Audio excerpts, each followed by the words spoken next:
Welcome to Spotlight on Frazee. I'm your host, Hank Ludke, and I'm here today with Nate Ziegler. Hi, Nate. Hi. And we're on the beautiful Ottertail River, formerly known as the Little Red. And Nate has had an interesting experience here this spring and summer, canoeing the Little Red. About May 16th, I started with a friend of mine from just between Frazee and Pearl, Minnesota, where my parents live and I grew up. And we paddled downstream to the real Red River. Where it started, we paddled 135 miles to there, 550 miles on the Red River, about 350 miles on Lake Winnipeg, and then another almost 380 to the Hudson Bay. Well, you know, like I told you, I had just been out with a canoe club here, and we did 7.5 miles here this last week, and we went across East Lost. You know, we were bucking a little bit of a wind, but I just can't imagine going across Lake Winnipeg in a canoe. It's different. I also went across East Lost Lake this summer, and I did get lost. But yeah, Lake Winnipeg is big, and she's beautiful. Spectacular. The highlight of our trip, actually.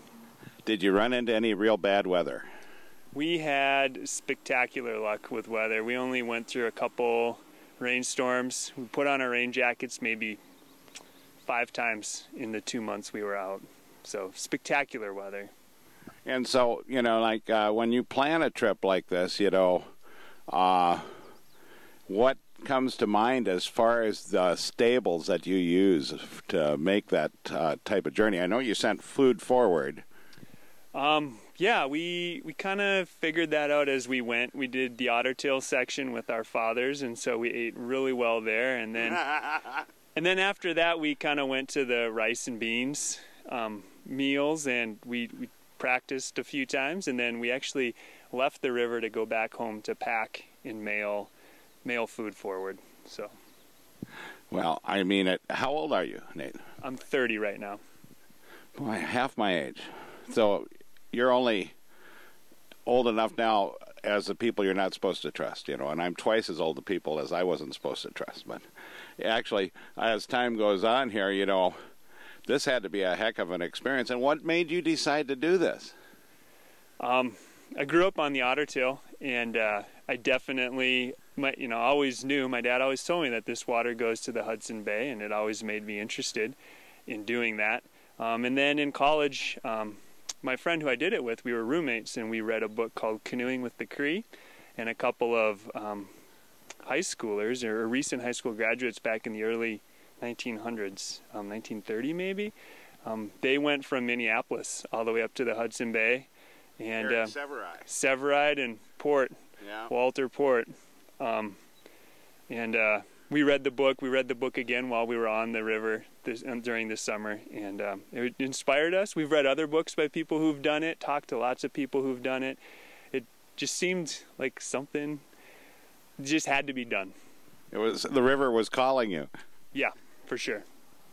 You know, it amazes me when you know, and I've read Severide and Port's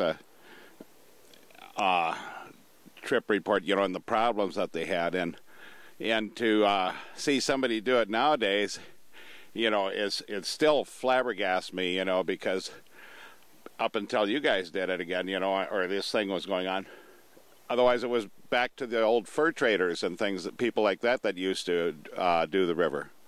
But I'm telling you, I'm very happy that you guys were able to make the trip, and that you made it back physically and mentally sound. And I appreciate you being on the program. Is there anything you'd like to say to our TV3 audience? If you ever get an inkling to do something that's crazy, you should do it. Thanks, Nate. I appreciate you being on the show. Thanks, Hank. Have a great day. And with that, we'll catch you with another segment of Spotlight on Frazee. Welcome to another segment of Spotlight on Frazee. And it's that time of the year for Turkey Days, and I'm here with co-chair Karen Gray. Hi, Karen. Hi, Hank. Nice to see you. And I'm not going to ask how you're doing today, but, you know, I see we got quite a lineup up this year, you know. We've got, not only is it the 56th annual Turkey Days, but it's the 5th all-school reunion. That's right. And the other big thing is... Well, we'll be having 4 days this year, Mm-hmm. but on Saturday we are having the first annual Tyler Shipman Memorial Car Show, which will include and showcase the Pontiac Fiero. But it is not limited to Fieros, it is open to everybody. And this year there will be a registration fee of $10, which there has never been before. But we'll have a registration fee this year, and all of the proceeds go to the Roger Maris Cancer Center and Merit Care Clinic. Well, that's great, you know, and it's nice to see the ongoing remembrance of Tyler and his project, his Fiero, and all the help from the Carp Club, too. Yep. A lot of the guys that were part of Pennock's Fiero Forum will be showing up for the weekend, and the Minnesota group of the Fieros Forever, I believe, are coming up here. So it'll be a big turnout. Well, yeah, and we're expecting a lot of people. So things are going to start off on Thursday.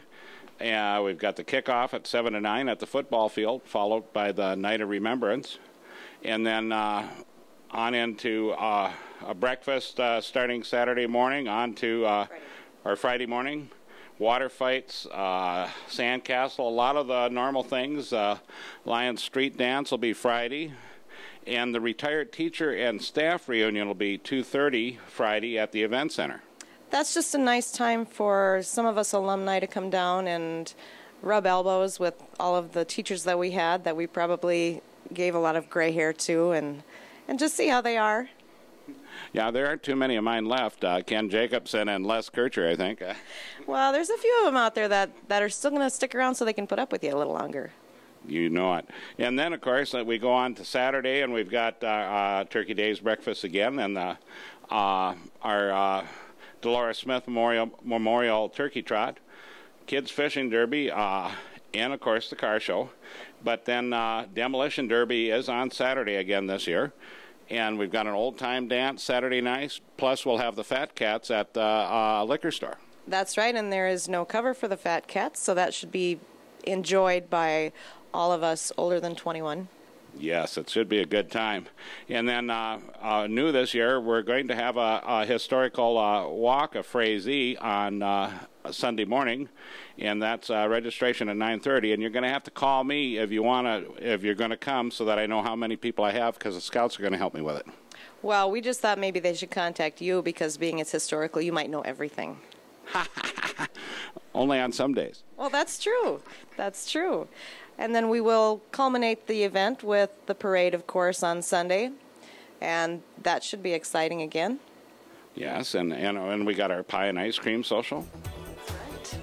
And it should be a great weekend. So come on down to Frazee and just plan on spending a bunch of time around here, because we're going to have all kinds of things going on. And all kinds of food vendors and flea market people will be in town, so it'll just be a really good time to come on down and just enjoy. And if you need any information, call the Frazee Community Club hotline, 334-2124, and we will let you know what's going on.